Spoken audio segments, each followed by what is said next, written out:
Buen día. Estoy terminando de aceptar Sí. mis compañeros.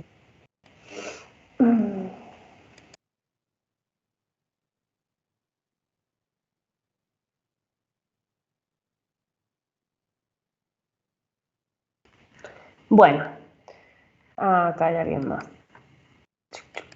Y alguien más. Ahí estamos. Bueno, en el encuentro de hoy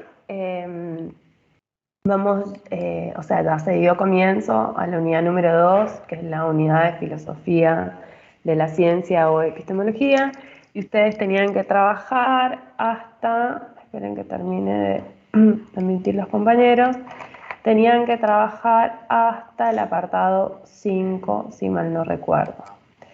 No tengo ninguna duda en el foro, lo cual me llama la atención, pero bueno, entiendo que las pueden haber traído para que las trabajemos acá.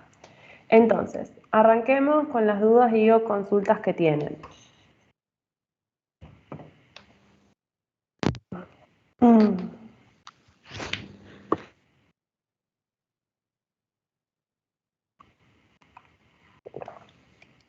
Buen día, profe, ¿cómo está?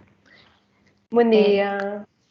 Yo le quería comentar, primero que nada, el video que se subió a la plataforma.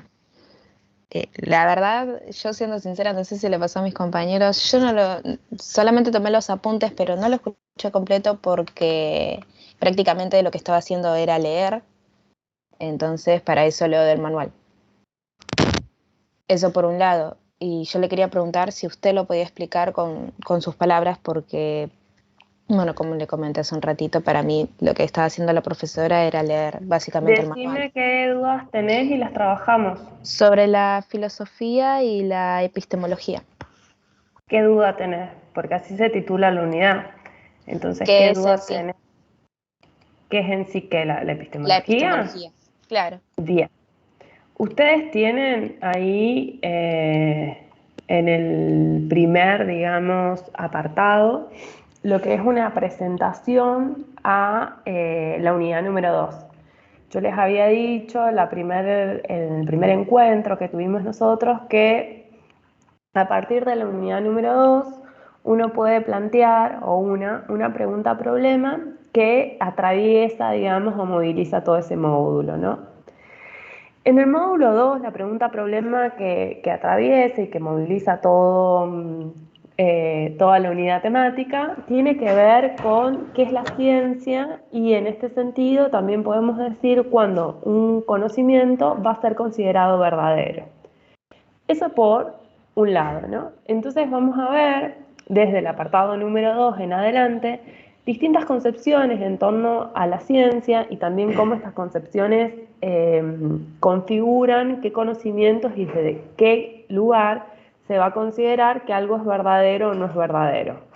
2, 3, 4, 5, 6, 7 están en este debate y lo que plantea tanto el apartado número 6 y 7, que es el que vamos a ver en el encuentro nuevo, ya dan cuenta de la revolución científica.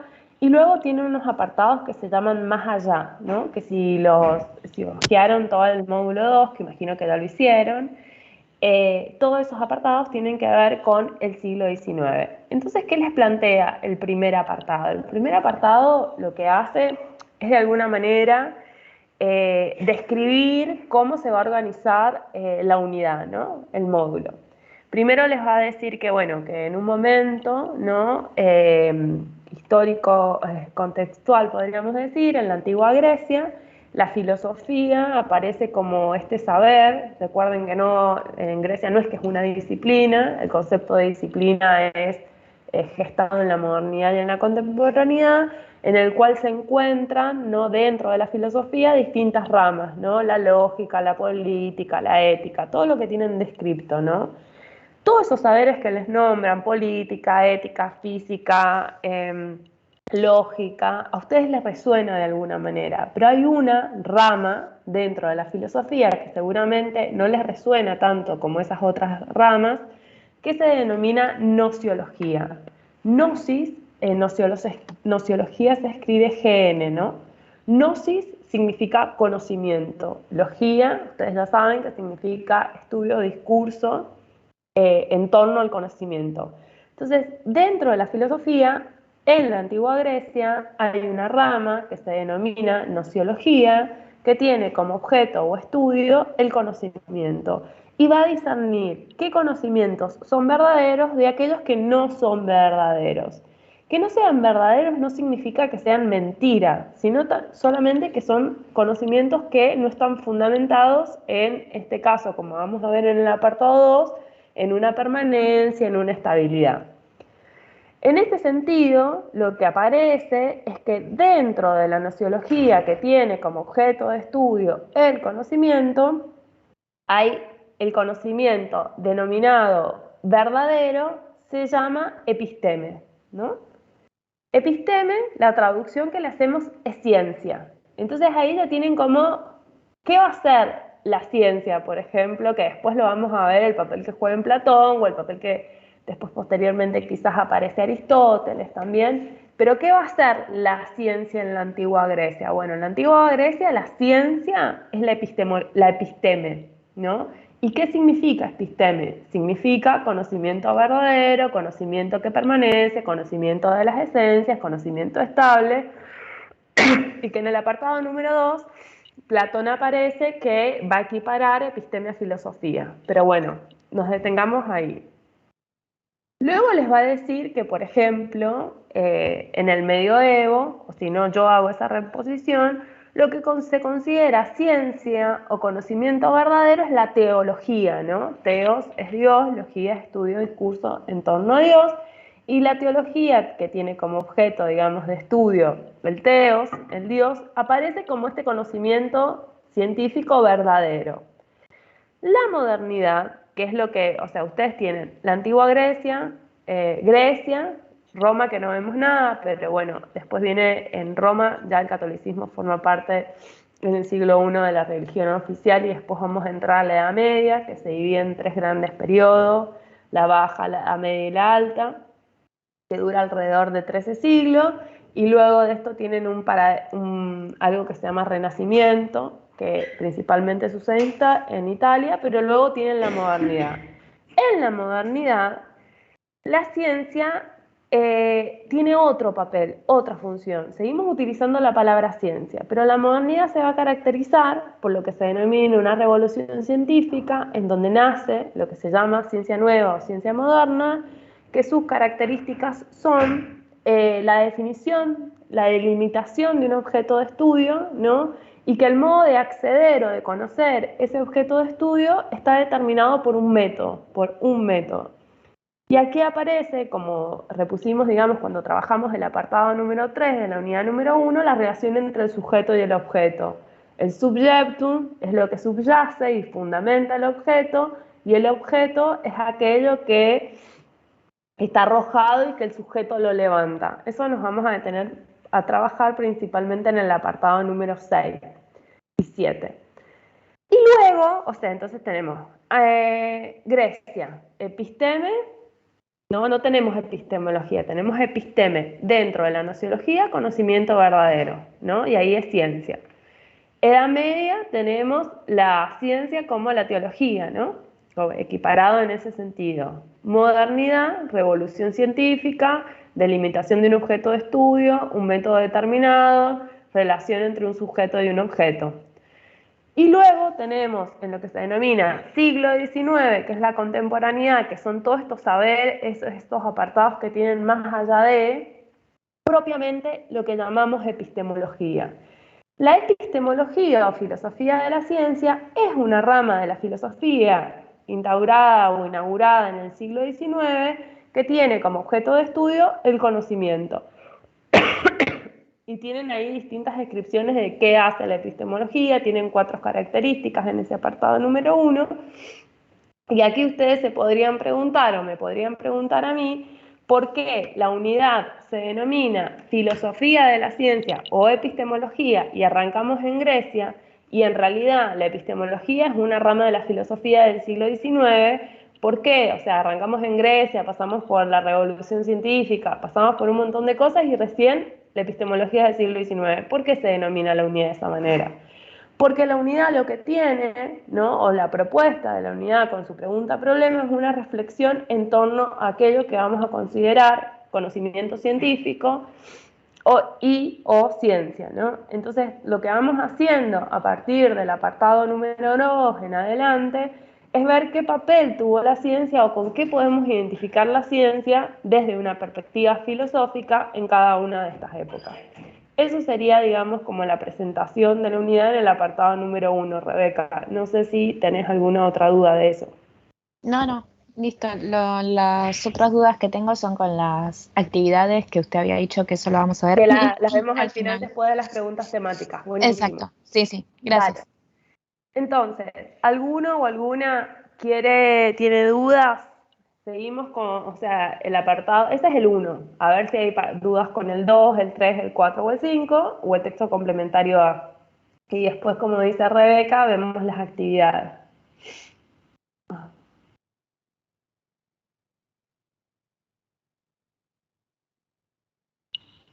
A ver, voy a mirar. Hola, profe. Buenas. Buenas. Yo quería saber cuando dice, por ejemplo, en la ciencia y las artes, el problema de lo universal, en un momento dice que Aristóteles decía que las artes son saberes derivados de la experiencia y decía que son particulares y contingentes. Yo quería saber qué se refería con contingente. Contingentes que cambian, que están sujetas algo que está sujeto a la contingencia, es que está sujeto al tiempo y que cambia. Eso significa contingente. Penélope dice, a mí no me quedó del todo claro el ejemplo de la belleza que da Platón para diferenciar filósofos de filodoxos. Dice que los filósofos son superficiales, se pregunta Penélope. No, pero ya lo vemos, Penélope. Y los filósofos van más allá de la profundidad de las cosas que representan. Bueno, nos vamos a detener un segundo de eso. Y de ahí podemos conectar con la pregunta que tiene Ludmila, que es el texto complementario a la esencia y la apariencia, que es un fragmento de República, que es otro diálogo de Platón. Entonces, bien, vayamos por partes. En el apartado número 2, que se denomina, para aquellos y aquellas que no ojearon todavía nada, las ciencias y las opiniones del problema del fundamento, lo primero que se va a hacer es una distinción entre aquellos conocimientos que son verdaderos, tal como decíamos que están, o sea, la rama que estudia los conocimientos es la nociología, pero distinguimos aquellos que son verdaderos, que vamos a denominar episteme, ciencia, y aquellos que son contingentes, como traía esa palabra Gabriel, o que mutan o que cambian, que tienen que ver, que no es que no sean conocimientos, pero son conocimientos de la multiplicidad y en este sentido no son verdaderos. A los primeros tipos de conocimiento ya sabemos que se le llama episteme y al segundo tipo de conocimiento se le denomina doxa. Doxa, la traducción que se suele hacer es de opinión o sentido común, y la característica que tiene la doxa es que es un conocimiento pero que no está fundamentado en una verdad, no tiene un fundamento, es sobre la multiplicidad.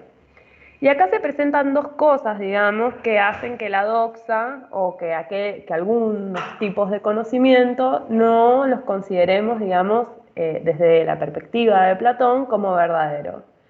Primero porque la percepción de esos conocimientos está dada, digamos, a partir de los sentidos, o sea, ya sea el tacto, el gusto, la vista, el olor, digamos, ¿no? Todos sabemos que tenemos sentidos y esos sentidos nos permiten conocer cosas. Bueno, pero desde una perspectiva platónica, los sentidos te permiten conocer una multiplicidad, un cambio, pero no algo que es estable.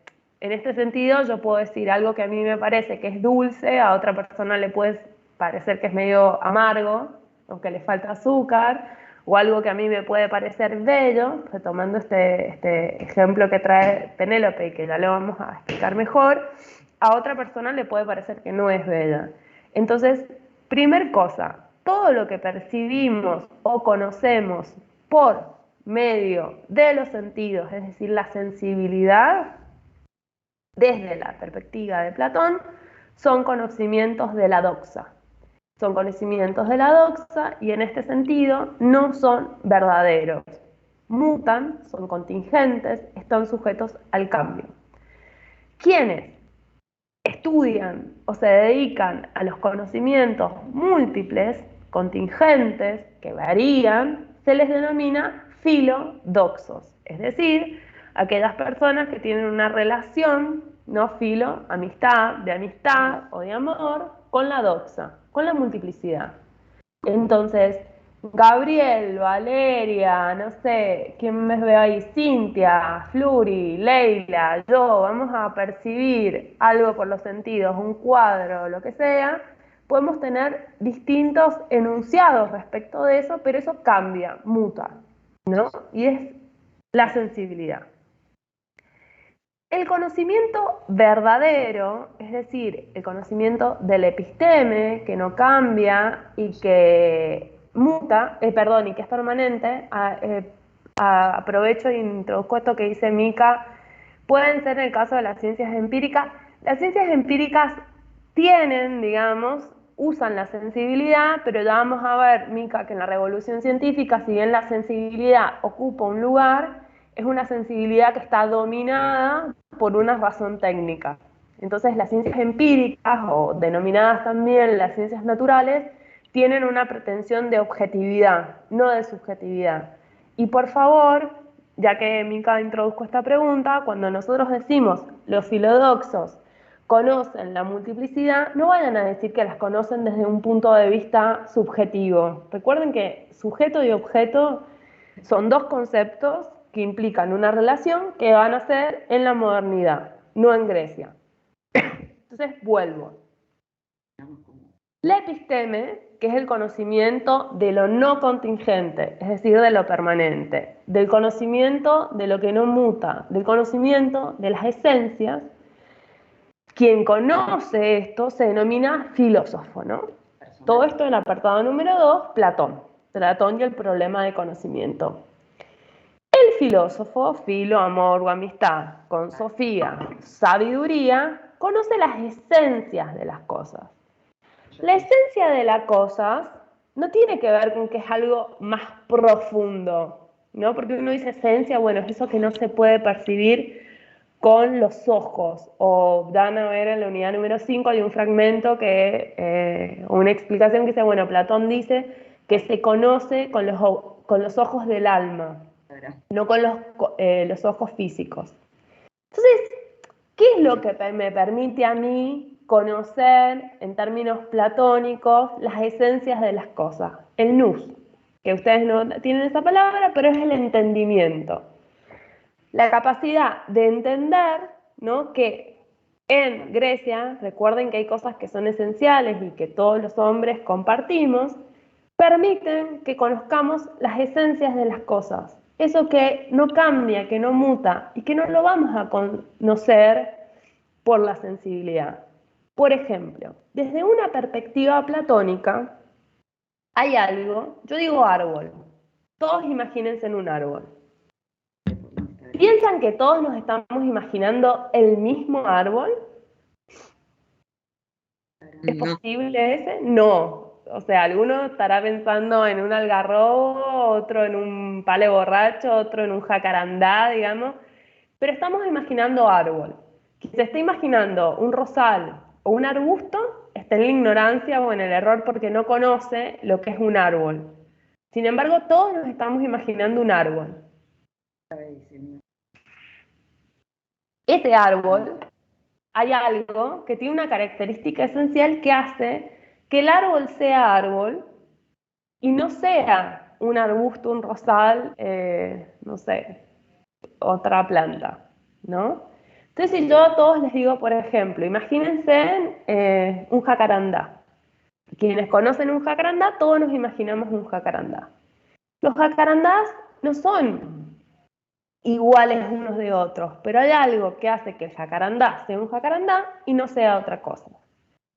Ese conocimiento no lo tenemos por la sensibilidad, porque la sensibilidad lo que nos diría es que, no sé, que los jacarandá, no todos los jacarandá tienen la misma cantidad de hoja, o es más, lo que la sensibilidad nos diría, si percibe el jacarandá en diciembre, en febrero, en septiembre, el árbol pasa por distintas estaciones y eso hace que tenga hojas más o menos amarillas, que caiga, que esté más frondoso o que no esté más frondoso, ¿no?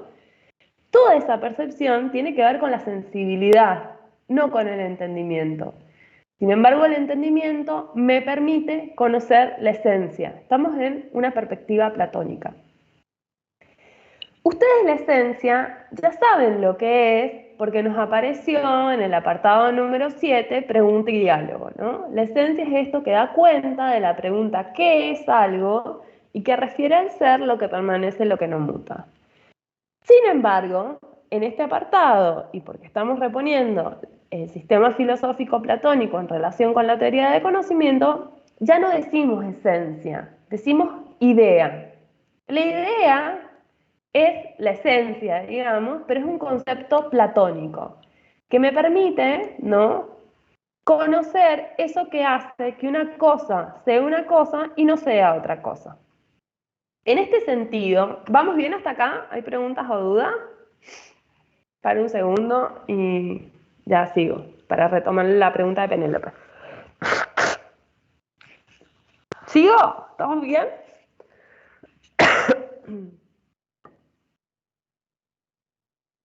Bien.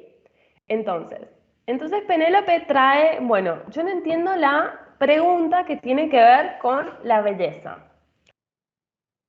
Si yo a todos ustedes les pregunto qué es o qué cosas consideran bellas, probablemente algunos tengamos similitudes en cosas que denominamos que son bellas, pero no decimos quizás que las mismas cosas son bellas, ¿no? Hay una multiplicidad, perdón, tengo una alergia. Hay una multiplicidad, digamos, de cosas que percibimos que son bellas, o tal vez, no sé, a mí un cuadro me parece bello y a Emma no le parece bello ese cuadro y le parece bello otro cuadro. Eso tiene que ver con una multiplicidad de la idea de belleza, ¿no? Y eso tiene que ver con los filodoxos y con la doxa. Todos percibimos distintas cosas bellas que están sujetas al cambio, a la mutabilidad y a la sensibilidad. Sin embargo, si yo me pregunto qué es lo que hace que estas cosas variables, de hacer una escultura, un cuadro, un atardecer, una chica, un chico, un chique, son bellas, ¿qué es lo que hace que haya belleza en esto y que participen? Piensen en la idea de participación, de belleza. No voy a ir a decir, bueno, es el material, es el color, ¿no? Voy a señalar algo, o voy a construir una definición de belleza que reúne todas esas cosas, pero no es específicamente una. La idea de belleza, por ejemplo, en la Grecia platónica tiene que ver con la armonía, con la proporción, bueno, con un montón de cosas, que es distinta, por ejemplo, a la idea, a la belleza del Renacimiento, o que es distinta a la belleza de, no sé, de la pintura flamenca, o es distinta a la idea de belleza que tenemos en la actualidad. O sea, si uno ve los cuadros que se pintaban, las cosas que se representaban como bellas, la belleza también va mutando y cambiando.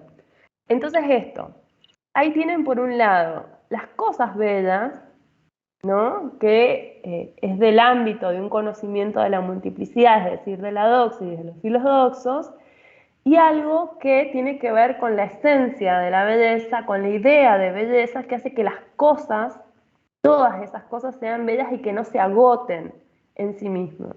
Entonces ahí tienen estos dos planos diferenciados, sensibilidad, se podría decir, y entendimiento, donde uno en términos platónicos apunta a la idea y a las esencias, y en otro se apunta, digamos, a la multiplicidad y a la sensibilidad. Esto, ya voy a retomar la pregunta de Joel y Jessica, voy a llegar ahora a la de Penélope. Esto se relaciona con nuestro texto complementario A. El texto complementario A, que es un fragmento de República, de un diálogo de vejez de Platón, hay una charla sobre los distintos grados de realidad.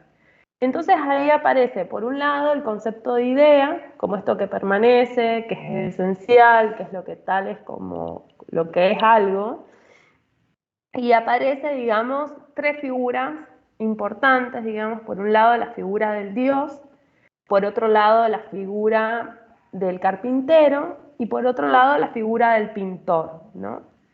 Si yo tengo que pensar en la idea de belleza, tiene una relación con la figura del Dios. O sea, no es algo que hemos creado los humanos, sino más bien es algo que existe, que está en el mundo y que las cosas participan, no sé, de la idea de belleza o de la idea de justicia, puedo decir, ¿no?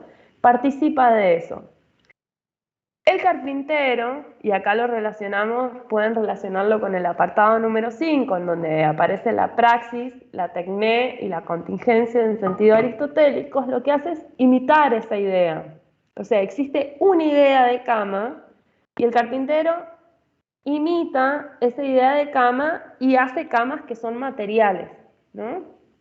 Es como decir, existe una idea de belleza y yo puedo imitar esa idea de belleza y reproducir distintas cosas bellas, pero no agoto el concepto. O sea, yo no agoto el concepto, la idea de cama, digamos, en 5 camas, ni en 10 ni en 15. No agoto el concepto de árbol en 10, 15 árboles, sino lo que hago esa es la multiplicidad. El carpintero tiene una relación más directa, digamos, con esa realidad, sin embargo es menos real eso. ¿Por qué es menos real? Porque la tecné, digamos, la poiesis, las artes, porque no existe la palabra artes en griego, pero bueno, se denominan las artes o los oficios, la tecné, trabaja con la sensibilidad y con la materia de las cosas. Entonces, en ese sentido, copia la idea, no es verdadero, no es real, tiene un grado menos de realidad. Aquel que representa, entre comillas, el menor grado de realidad es el pintor, porque el pintor lo que hace es la copia de la copia, pinta la cama, pinta una escultura, ¿no? Pinta es la copia de la copia y es eso que dice y aparece en el texto como el reflejo, ¿no? Si yo agarro un espejo y lo muevo, va a reflejar algo, pero ese reflejo no es verdadero. Entonces ahí tienen 3 grados de realidad que implican, digamos, 3 grados de conocimiento. Un conocimiento menos real, un conocimiento un poco más real y un conocimiento real o verdadero, que es conocer las ideas o las esencias.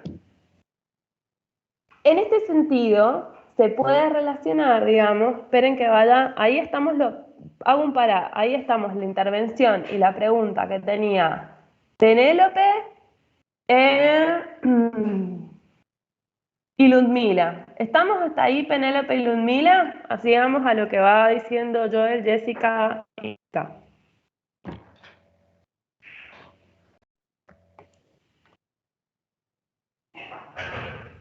Penélope estamos, Ludmila no sé si sigue estando, pero tenía la del texto complementario, la esencia-apariencia.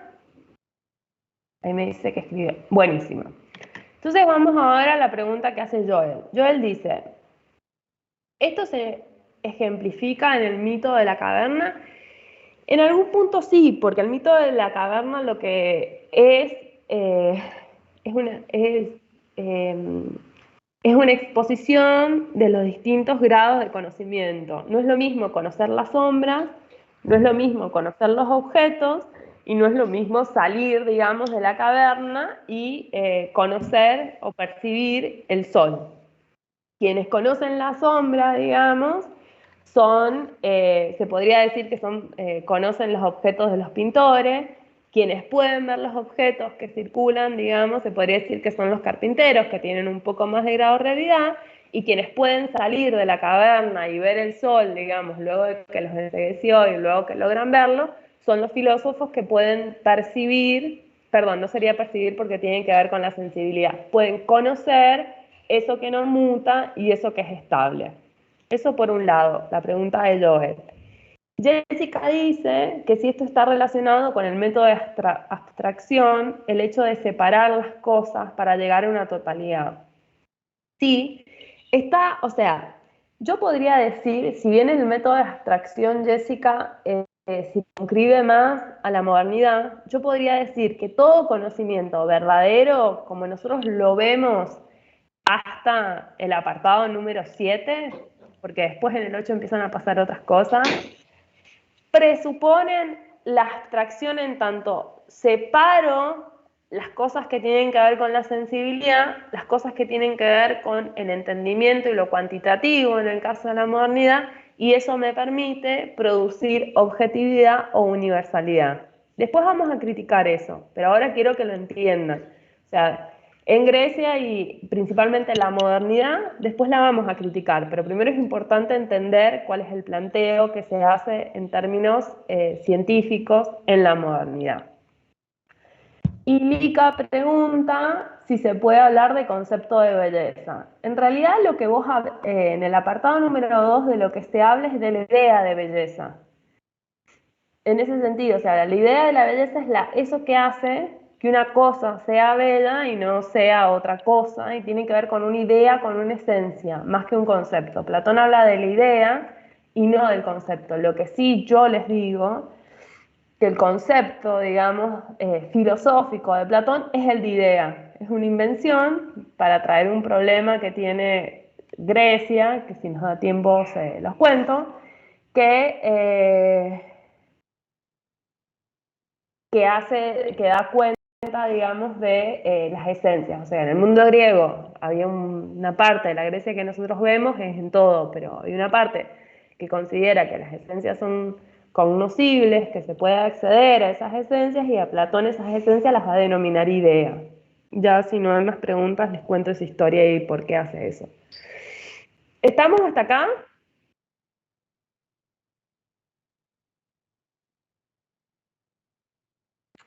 Las ideas son únicas porque no puedes tener si tenés una multiplicidad, tiene que ver con la sensibilidad. O sea, las ideas son únicas porque la esencia es una. O sea, si yo les pregunto, para Aristóteles, ¿cómo define el hombre? El hombre es un ser racional. Esa definición nos reúne a todos, los que estamos acá, después vamos a ver que hay distintos grados de participación de eso, pero nos reúne a todos y no se agota, digamos, pero no es varias definiciones del hombre. Si yo pienso la idea como muchas, caigo en contradicción, no es idea, no es esencial. Las esencias siempre permanecen, son unas, y termina pasando lo que pasaba, que contábamos y reponíamos con el apartado 7 y el texto complementario A de la unidad número 1, que si yo digo, esto es tal cosa, pero también es tal cosa, pero también es tal cosa, caigo en una contradicción. No puedo decir que es verdadero. Entonces las ideas son una. Y ahora cuento, en todo caso, a la historia de por qué las ideas son unas de cada cosa, pero se relacionan y son dinámicas. Eso es re loco, pero bueno, eso nosotros no lo vemos.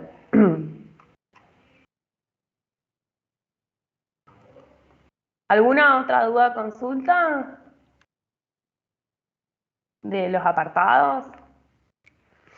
Hola, profe, buen día. Yo tengo una duda, igual yo fui un poquito más adelante, aunque estábamos en, no sé, en el apartado 2 creo, 3. En el 5 empieza a hablar, dice la ciencia y la razón, el problema del orden, y la primera parte la entendí donde hace como la introducción y arranca Grecia, después sigue.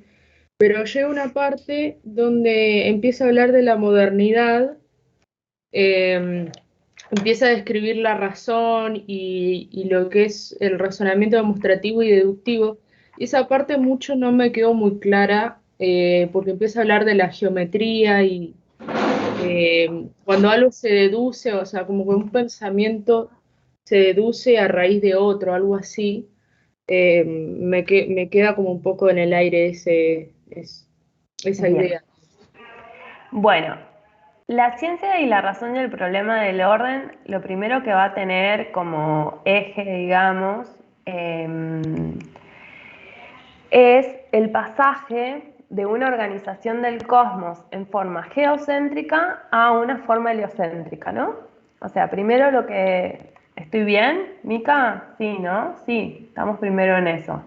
No sé si acá explica directamente el cosmos y eso lo pasa en el apartado número 6, pero voy reponiendo un poco para que, creo que eso ya está en el 6, pero lo voy reponiendo y de paso nos sirve para introducirnos. El cosmos, ¿no?, en el mundo griego se organiza geocéntricamente.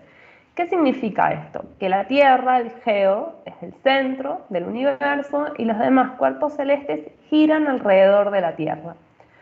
Esta organización del cosmos en forma geocéntrica no es solo, tiene otras implicancias, por ejemplo, que el cosmos es cerrado, que es finito, o sea, piensen que si algo es finito y es cerrado, es perfecto en el mundo de Grecia y puedo dar qué lugar esencial ocupa cada cosa. En cambio, si yo abro el espacio, voy a tener que decir que un objeto o una cosa está en un espacio por relación con otra. En cambio, acá tenemos un cosmos que es cerrado, que es geocéntrico. La Tierra, a su vez, está quieta.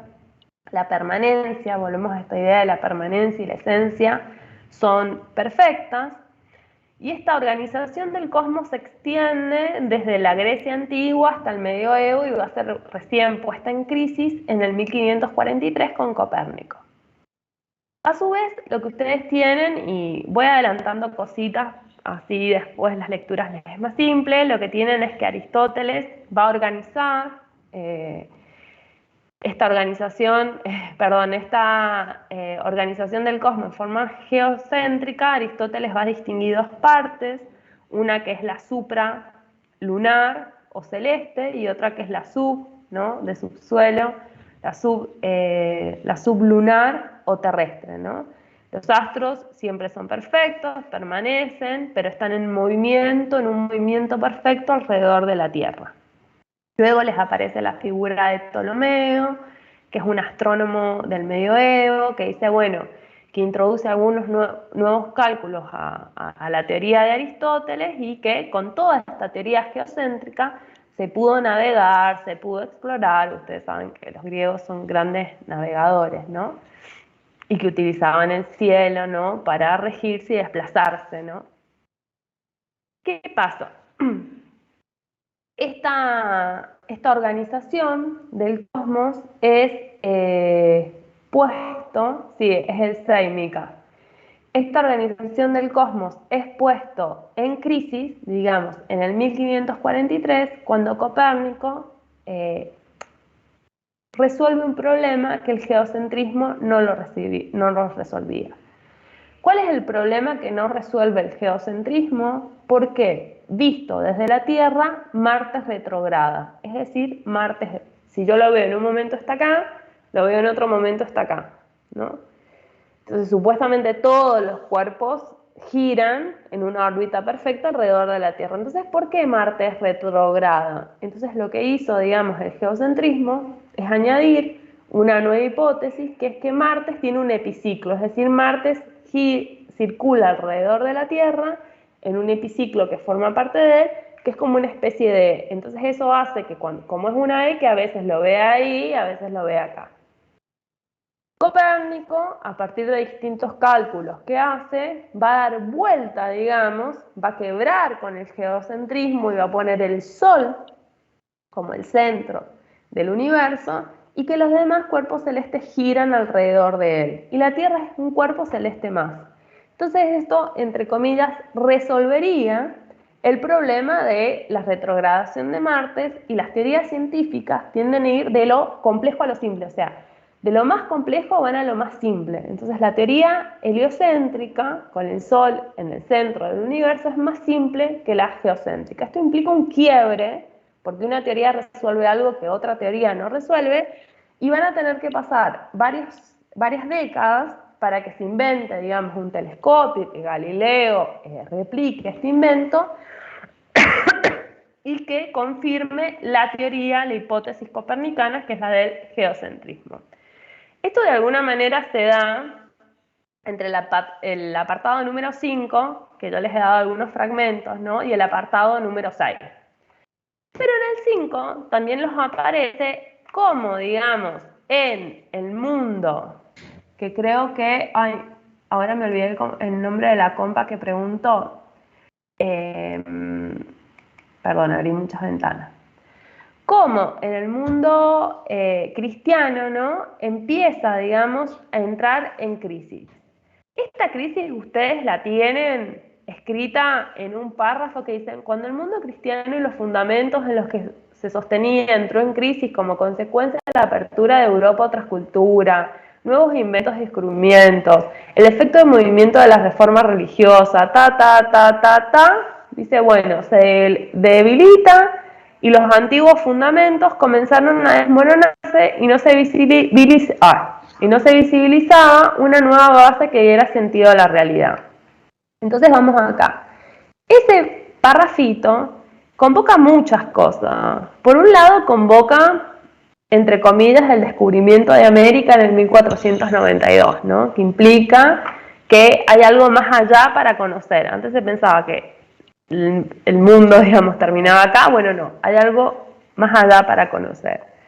Invoca el 1500 y pico, que ahora no me recuerdo bien, o sea, 1492 descubrimiento, entre comillas, el 1500, que es la reforma protestante, que es la reforma dentro del catolicismo, que después va a dar lugar al protestantismo, iniciada por Martín Lutero, que es quien va a declarar y acusar a la Iglesia por corrupción, básicamente. Por un lado el ataque es a la corrupción, por otro porque se vendían los diezmos, ¿no? Por otro lado el ataque es porque la palabra, digamos, divina está sostenida en una sola figura. Piensen que las Biblias y todo estaban escrito en latín y no todos leían, entonces quienes accedían a esa palabra divina eran muy pocas personas, entonces el monopolio de la palabra divina. Otra crítica que hace Lutero a la Iglesia Católica es la unión que hay entre la fe y la espada, ¿no? Porque los ejércitos, digamos, más grandes de este periodo están concentrados en la Roma papal. Esto inicia una reforma que se va a llamar la Reforma Protestante, y yo siempre les digo, tengan en cuenta que para entender la Reforma Protestante tengo que pensar que 100 años antes o 60 años antes se inventó la imprenta, ¿no? Que la imprenta lo que me permite es reproducir libros a grandes escalas. Entonces, para traducir la Biblia, que es lo que hizo Lutero, al alemán, pasarla de la latín al alemán, y que todos pudiéramos leer la Biblia, ¿no? Que era el proyecto luterano. Ese proyecto implica una reproducción masiva de la Biblia, que no es que alguien, antes los libros existían a partir de que alguien copiaba ese libro, ¿no? Entonces imagínense lo difícil que era acceder a un libro. Todos estos acontecimientos hacen que la Edad Media, digamos, lo denominada la Edad Media, va entrando en crisis, ¿no? Esta crisis que termina, digamos, algunos la sitúan con el descubrimiento de América, la Edad Media, otros lo sitúan con la invención de la imprenta, va a dar lugar a un periodo que es bastante revolucionario en algún sentido, que es la temprana modernidad. ¿Qué les dice este apartado? Que en la temprana modernidad, si bien va a haber, como se explica en el apartado 6, un quiebre, tal como este quiebre del geocentrismo al eurocentrismo, la modernidad de alguna manera sostiene los supuestos del antiguo cristianismo, que la realidad está ordenada, ¿no? La realidad es algo racional, tiene una lógica implícita, y esta lógica en la cual, porque ustedes en la modernidad nace la relación entre el sujeto y el objeto, y nace la relación entre el hombre y la naturaleza. Como el hombre, como aquel que está por fuera de la naturaleza y que va a conocer, y que este conocimiento, como tal se expresa en el apartado número 6, tiene que ver con la dominación, con la tortura, con la aprehensión con H en sentido de la toma de la naturaleza. El hombre es un hombre privilegiado, digamos, a la hora de producir conocimiento. Entonces dice, bueno, pero se mantiene, no se cuestiona de que la naturaleza no está ordenada.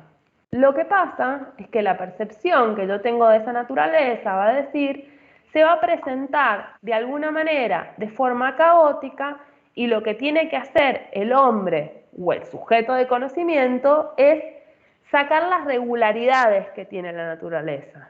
Yo percibo caos, pero sin embargo en ese caos hay regularidades. Esas regularidades me permiten construir leyes. Bueno, pero ¿cómo saco las regularidades? Bueno, el presupuesto moderno es que la naturaleza está escrita en un lenguaje geométrico matemático. O casualidad, los únicos que sabemos geometría y matemáticas son los hombres. Entonces, como dice Galileo Galilei, la naturaleza se presenta como un gran libro escrito en un lenguaje geométrico matemático que en una primera experiencia con ella es caótica, pero si yo la conozco, y conocimiento acá significa no contemplación, como en el caso de Platón, conocimiento implica tortura, aprehensión, dominación. Si yo conozco, domino la naturaleza, puedo construir leyes, ¿no? Alguien tiene un mic abierto. Este es el modelo, alguien tiene un mic abierto. Este es el modelo. Veo que no va a poder resolver, que hace el diseño así. Flavia, tenés el mic abierto y todos estamos escuchando lo que estás diciendo. Trabajando podríamos hacer esa movida y también eso le da una identidad a la marca, ¿no? Porque en el futuro para algunas notas yo le puedo inclusive poner que me haga, no sé, vos querés, se me ocurre que podemos difundir esto. Claro. Bueno, esperemos que Flavia termine su charla. Era ella ya que va a venir con la línea, ¿me entendés? Digo, yo le va a dar una identidad, pero bueno, si se complica todo demasiado, no. O sea, lo resolvemos hoy, tomamos la decisión hoy. Vamos.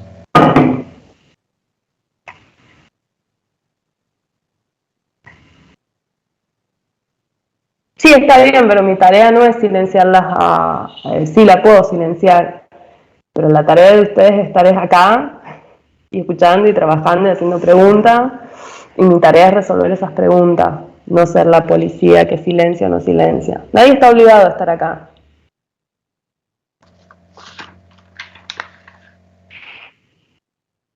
Así que aquellos que no puedan estar acá porque tienen que hacer otras cosas más importantes se pueden retirar. Y de paso no molestan a los compañeros, porque a mí en realidad yo no soy la que tengo que rendir un examen.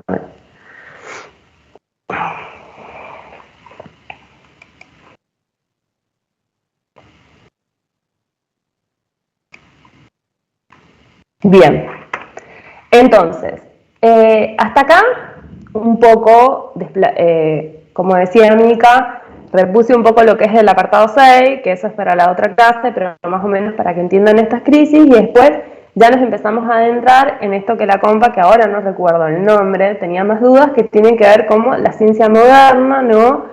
Pone el modelo de la geometría en este lugar privilegiado, que yo diría la geometría y la matemática, y yo ya repuse un poco estas ideas, digamos, que aparecen en el apartado número 6, que tienen una relación con lo que dice Galileo Galilei respecto de la naturaleza y la relación, o cómo va a aparecer el conocimiento en esta temprana modernidad y en este quiebre, digamos, con lo anterior, digamos, o lo antiguo. Después aparece esto que era lo que la compañera tenía más duda, que tiene que ver que la razón va a tener un sentido más estrecho, ¿no? Que no se va a entender la razón en un sentido más amplio. Y acá activemos un poco tanto lo que vimos en el apartado número 6 de la unidad número 1 como el que vimos en el apartado número 3. En el apartado número 6, que es polifilosofía, ¿se acuerdan que en nuestro encuentro pasado o el anterior charlábamos que cuando decíamos razón en Grecia estábamos pensando en logos, estábamos pensando en ordenamiento discursivo, estábamos pensando en un montón de cosas, no estábamos pensando en una razón técnica.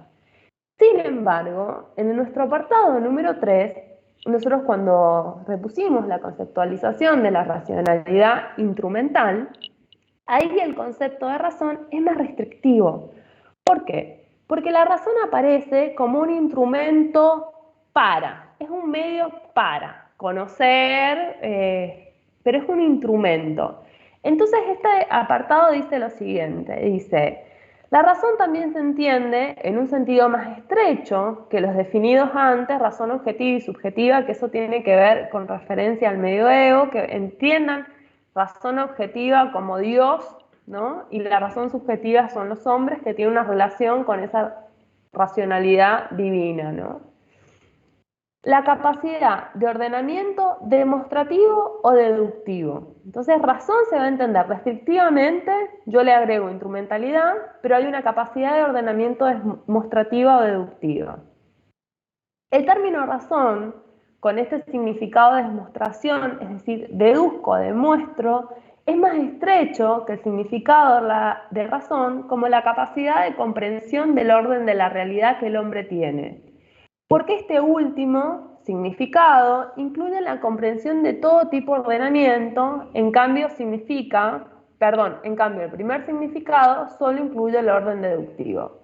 Entonces, lo que va a poder dar cuenta esta razón en sentido más restrictivo, más instrumental, es que solamente va a poder conocer esta relación o este conocimiento que se construye a partir de la demostración o la deducción. Que tengan en cuenta que la demostración y la deducción es ese razonamiento lógico que permite extraer las leyes de la naturaleza. O sea, yo deduzco leyes, es decir, construyo enunciados a partir de los cuales yo voy a poder deducir y construir leyes que después esas leyes me van a permitir aplicarlas y seguir dominando la naturaleza, ¿no? ¿Por qué quiero comprender la naturaleza? El hombre moderno, ¿por qué quiere comprender la naturaleza y construir leyes? Porque esas leyes lo que permiten es prevenir cuestiones que puede hacer la naturaleza. Permiten construir un dominio técnico, como se va a reponer en el apartado número 6, sobre la naturaleza. Es decir, la relación del hombre con la naturaleza es de un dominio técnico. Y ahí va al último párrafo de este apartado, que le dicen qué es un razonamiento demostrativo. Bueno, un razonamiento demostrativo es aquel que se deduce, se parte de una verdad, que es una verdad evidente. Evidente no significa que la capte con los ojos, sino que es una verdad necesaria, y a partir de esas verdades yo voy deduciendo otras verdades. Entonces, tal como les dicen al final, y ya vamos a reponer un ejemplo que ustedes tienen en la nota a pie, todo sistema deductivo supone ciertas verdades no deductivas, es decir, verdades evidentes, verdades absolutas, verdades axiomáticas, que sirven de principio de todo el sistema. Esas verdades se llaman verdades evidentes. Las verdades evidentes son absolutas, necesarias, no dependen de otra. Por ejemplo, una verdad evidente, es decir, absoluta, necesaria, un principio de la denunciación. Todos los metales se dilatan con el calor.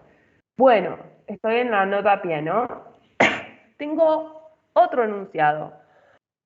El oro es un metal, ¿no?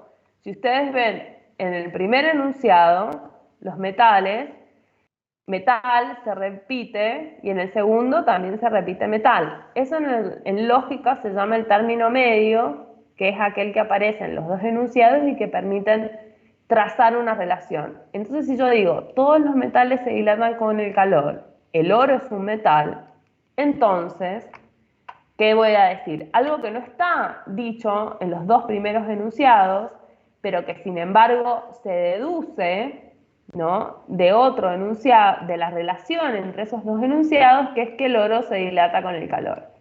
Si ustedes ven, el oro se dilata con el calor, no está dicho en el primer enunciado, todos los metales se dilatan con el calor. No está dicho en el segundo enunciado, el oro es un metal. Es algo que se deduce de la relación de esos dos enunciados. Y el punto de partida es un universal un universal absoluto, todos los metales se dilatan con el calor. Entonces, a ver qué dice Mica. Mica dice, yo había pensado el ejemplo de la gravedad. Si tiro un lápiz al piso y se cae, todo lo que tira al piso se va a caer, ¿es correcto? En realidad lo que vos ahí tenés es la construcción de la ley de gravedad, ¿no? Y es el lápiz, pero es todo. Hay una ley que es universal, que cualquier objeto que tiro se va a caer, ¿no? Y ahí estarían esos dos apartados, que porfa, que me olvidé el nombre de la compa que preguntó, que me diga si estamos bien con eso o tiene alguna otra duda.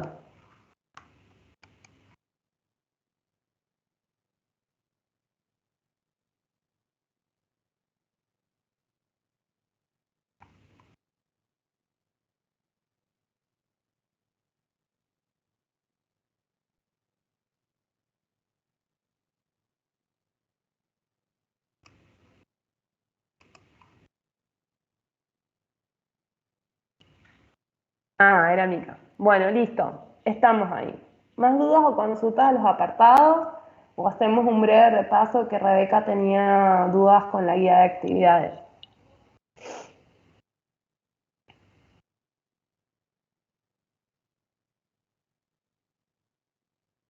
Bueno, Lucas y Rebeca nos llevan a las guías de actividades. Díganme, no es un repaso, sino qué dudas tienen de cómo resolver las actividades. Ahora la abro y decime, Rebeca, qué dudas tenías de las actividades. Sí, justo estaba mirando acá porque me las había anotado aparte. Y bueno, por ejemplo, en la actividad 1, donde nos dice identifique los títulos de los apartados y ubíquelos de la siguiente forma. Ahí yo puse todos, aunque del 6 hasta el 10 creo que no lo vimos todavía. Sí, Y no no sé lo si viste, pero entonces la B no hay que hacer, porque dice, ¿qué le sugiere esta estructuración? Para sí, eso. a mí me parece que lo que tenés, o sea, ¿qué te sugiere por un lado? La estructuración es que hay una organización cronológica, también te sugiere que lo que se va a trabajar es distintas problemáticas, es un poco para que eso para mí también se resuelve, perdón, se resuelve o se expone a partir de el apartado número 1, porque por un lado vos tenés qué es epistemología, ¿no? Identifica los apartados, que es el 1, y luego tenés todos los otros, y después qué te va a sugerir la estructuración, que está organizado de forma cronológica, que el problema de la ciencia va mutando, qué conocimientos en torno a la ciencia vamos a ir trabajando, la crisis de algunos fundamentos que se dan en la ciencia, etcétera, etcétera, etcétera. Claro, ok. Bueno, creo que la actividad 2, no sé si la teníamos que hacer o no, porque decía del 1 al 4, y la 2 yo prácticamente no puse nada porque no lo entendí. No, ese lo van a poder hacer después, o sea, lo van a poder hacer... un poco lo pueden hacer con el apartado 7 y después lo van a poder hacer con el apartado de la hermenéutica. Con el apartado de la hermenéutica también lo van a poder hacer, que no me acuerdo ahora bien cómo se denomina, y con el apartado de la historia. Esa no la pueden hacer ahora. Ah, ok, listo. Y bueno, La por 3 sí último, la pueden hacer. eh, la 4 no me había quedado muy clara. No me había quedado muy clara porque yo había puesto algo totalmente diferente a lo de mi compañera, que ahora no recuerdo, porque lo borré y puse lo que había puesto ella, ya que eran dos personas que me decían lo mismo. Por ejemplo, en la 4 donde dice tipo de saberes, que decía filósofo, perdón, en sujeto decía filósofo y en tipo de saberes decía Filósofo. ciencia. Mira, vos tenés sujeto, ahí tenés filósofo o filodoxo. Tipo de saber, puedes poner ciencia, conocimiento no verdadero, ¿no? Sí, o tipo de saber, sí, que sería un poco lo mismo que tenés al lado, que es tipo de conocimiento externo, y en la otra sería doxa, ¿no? Claro, entonces Objeto sí. de conocimiento tenés uno, o sea, de la filosofía es el uno, ¿no? La unidad, la esencia, y en el de filodoxo es la multiplicidad. Tipo de fundamento, el entendimiento, el del filósofo, ¿no? Y el filodoxo, el tipo de fundamento es la sensibilidad. O sea, la sensibilidad es lo que me permite acceder a esa multiplicidad. E identifique personas actuales, no tengo ni idea, chiqui. Yo Eso no tampoco, sé. eso era justamente lo que le iba a preguntar. No. O sea, como que podrían poner que un conocimiento... Una a compañera ver. había puesto panelista, por ejemplo, en Filodoxo. Y en Sí, filosofía puso, creo que científico, creo. lo que pasa es que ahí es como distinguir cuáles son conocimientos verdaderos y cuáles son conocimientos más de, no sé, de las opiniones. Por ejemplo, no sé, todos sabemos que existe la señora que te cura el empacho, ¿no? Y el empacho no está dentro de la rama de la medicina. Entonces vos ahí tendrías como un conocimiento a la medicina y el filodoxo es aquel que tiene un saber, por ejemplo, de qué té te tenés que tomar que te hace bien para la panza. A eso apunta. Lo que pasa es que, bueno, es una división bastante tajante en torno a qué es la ciencia y qué no. Por ejemplo, los vacunas y los antivacunas. Los antivacunas son filodoxos en un punto, el movimiento antivacuna. Porque a partir de opiniones que no están fundamentadas en demostraciones científicas, consideran que vacunarse está mal. A pesar de que saben, ¿cómo dijo, profe? Que ahí podrías tener como opinólogos los antivacunas. Todos los argumentos que se dan en torno a por qué no vacunarse son opiniones, son verdades fundamentadas. Ah, claro, sí, sí, ahí entendí. En cambio, filósofos podría ser aquellos que se puede decir distintas ramas dentro de la medicina que construyen conocimientos que hacen que, o sea, por ejemplo, yo no tengo ni idea de cómo se armó una vacuna, entonces no voy a salir a hablar de cosas que no tengo ni idea y decir que eso está mal. Claro, claro, claro. Ok, listo. Me aclaró la duda, profe. Tiene que ver con eso, como decir cosas desde la sensibilidad y que no tenés conocimiento sobre eso. Ok, listo. Gracias, profe. Bien. ¿Alguna otra duda ahí o consulta? Sí, un astrónomo y un astrólogo, como dice Joel, pero Joel es re loco, porque en realidad cuando nace así la disciplina astronomía, no sé, Galileo Galilei tiene tratados sobre magia también, sobre astrología, pero sí podríamos decir un poco eso. Aquel que conoce, porque ahora hay como una banalización en torno a lo que es la astrología. Pero sí, re sirve ese Joel también. Después, no sé si tienen alguna otra duda o consulta.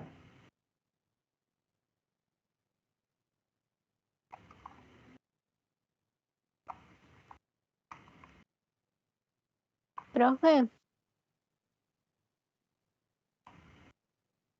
Sí, en el punto 3, sí, viste que hay dos cuadros y después está el de siglos y novedad. En sí. el de siglos, primero sería ciencia moderna y después sería epistemología. Sí, ahí tenés eso. A ver, disciplina. Actividad completa de filosofía. Disciplinas de la filosofía, objeto de estudio. Uh, lo que pasa es que, bueno, vieron que yo les digo que lo de disciplina es algo del siglo XIX, pero básicamente ahí está haciendo esta enunciación de Grecia, por ejemplo, la física que tiene objeto de estudio, o la No, pero física. yo decía de ese no, el más chiquito, el que está abajo de ese. En el siglo XVII tenés la ciencia nueva o ciencia moderna y en el siglo XIX la epistemología, tal Ah, cual. ok, ok, Pues, ¿cuáles son las buenísimo. preguntas de epistemología? Son las que aparecen en el apartado número 1. Ok, buenísimo, gracias.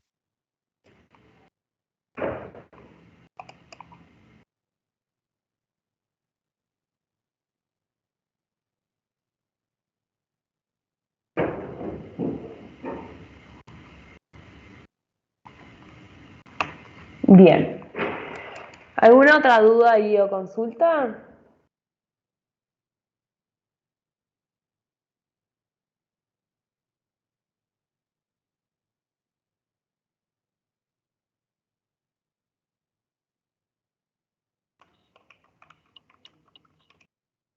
Profe, en la guía de preguntas del libro hay una que dice diferencie la ciencia del arte y de los oficios. Ese es el apartado número 5, si mal no me equivoco. No, el 5 no, el El 4, el de 4. Aristóteles. Sí, me di cuenta que no sé si lo entendí bien, más allá de que es cortito, porque no entendí por qué dice la ciencia del arte y de los, o sea, diferenciar la ciencia del arte, o sea, de lo que veníamos hablando de algo que es conocimiento universal, como dice acá, de lo que es a través los sentidos, ¿sería? Sí, en realidad el arte entraría también dentro de lo que sería un conocimiento de la doxa, ¿no? Claro. Lo que pasa que, bueno, hay artes dentro de Platón que tienen más, por ejemplo, la música para Platón es un arte que tiene más grado de realidad que la pintura. Por la música, todos sabemos que la música es una abstracción numérica, ¿no? Que marca ritmo. Y el número para Platón es más perfecto que, digamos, la copia de la copia como implica la pintura. Pero sin embargo, digamos, lo que señala ese apartado es cómo las artes tampoco son un conocimiento verdadero, o sea, las artes en sentido de la tecné, ¿no? Porque son conocimientos que también se sostienen en la multiplicidad, tanto como la doxa. Buenísimo. Entonces, el arte y los oficios forman parte de igual manera de la doxa, más allá de esa aclaración de la música, digamos. Sí, tal cual, porque ahí viste que te pone la carpintería, ponele, o cosas así. Sí, Tiene que ver con eso, con la sensibilidad también. Te está diciendo, bueno, hay conocimientos que tienen que ver con la sensibilidad y también hay artes, técnicas que tienen que ver con la sensibilidad y tampoco son conocimientos verdaderos, pero son conocimientos. Nadie diría que un carpintero no necesita conocimientos para ejecutar su técnica, digamos. claro. Buenísimo, gracias. Sí, Lumi, la 6 también hay que realizarla, pero creo que para hacer la 6 tenés que avanzar un poco más en la bibliografía. Bueno, ¿alguna otra duda ahí o consulta?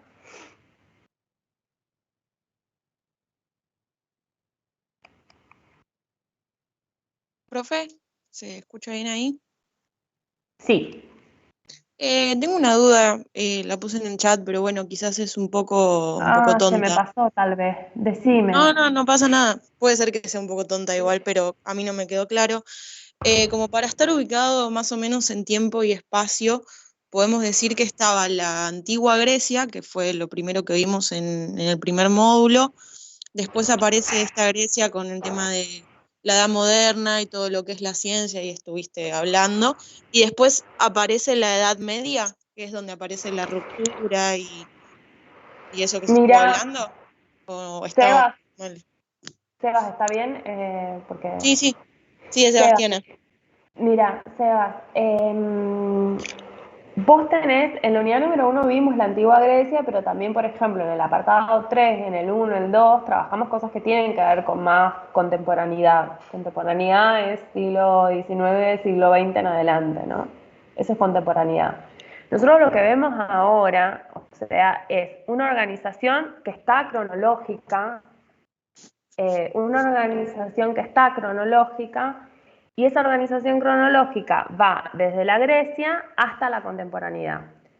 En la Grecia antigua, digamos, tenemos estas figuras como Platón, Aristóteles, epistemología, que no hay epistemología, sino que hay episteme, que hay nociología. Luego tenemos, digamos, la Edad Media, porque no vemos nada de Roma. Luego tenemos la modernidad, con el quiebre, digamos, que yo les empecé a nombrar hoy, pero que les aparece un poco también en el apartado número 5 o 6, y luego tenemos la contemporaneidad, ¿no? Entonces ahí lo que vos tenés es que desde la unidad 2 en adelante están organizadas cronológicamente, la 1 no, y esta organización, digamos, se aborda a partir de una pregunta-problema. En la unidad número 2, la pregunta-problema es la pregunta en torno a la ciencia o la epistemología. Ahí un poco más claro, entonces tenemos, o sea, si nosotros pensamos históricamente, tenemos la Grecia clásica, o sea, ustedes tienen Grecia, después, bueno, surge Roma porque la Grecia es absorbida por Roma.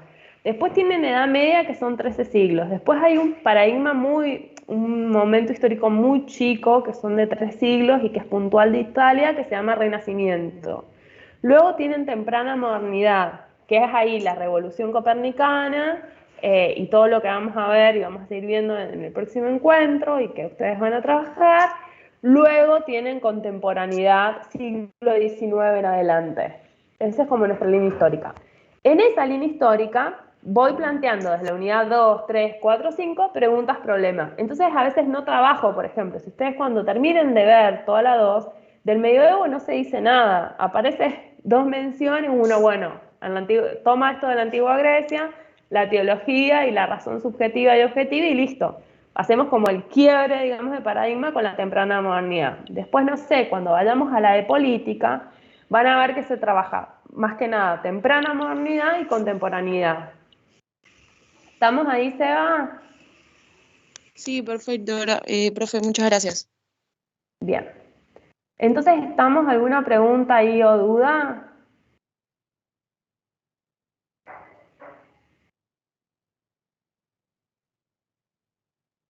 Profe, Sí, Flavia. sí, quería disculparme. Fui yo la que tenía el micrófono, estaba esperando que todos terminen de hacer las consultas de la clase. Yo fui la que tenía el micrófono abierto. Perdón, pero me Sí, estaban sabemos que solicitando eras el vos. trabajo. Le pido mil Todo disculpas. bien. Pero No fija, fue la no, intención. no te disculpes conmigo, porque somos No, acá ya me todo un disculpé con grupo. los compañeros por el grupo de WhatsApp también. Dale, listo. Bueno, ¿alguna otra pregunta o duda? Damos por finalizado el encuentro de hoy.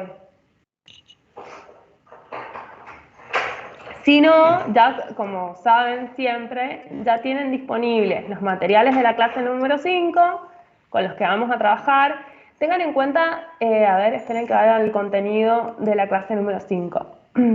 El contenido de la clase número 5 tienen que leer 2 apartados que son cortos, o sea, son cortos pero son bastante complejos, así que dedíquenle tiempo y después solamente para que sepan, el video explicativo de la clase número 5 es bastante largo, dura como 1 hora y media.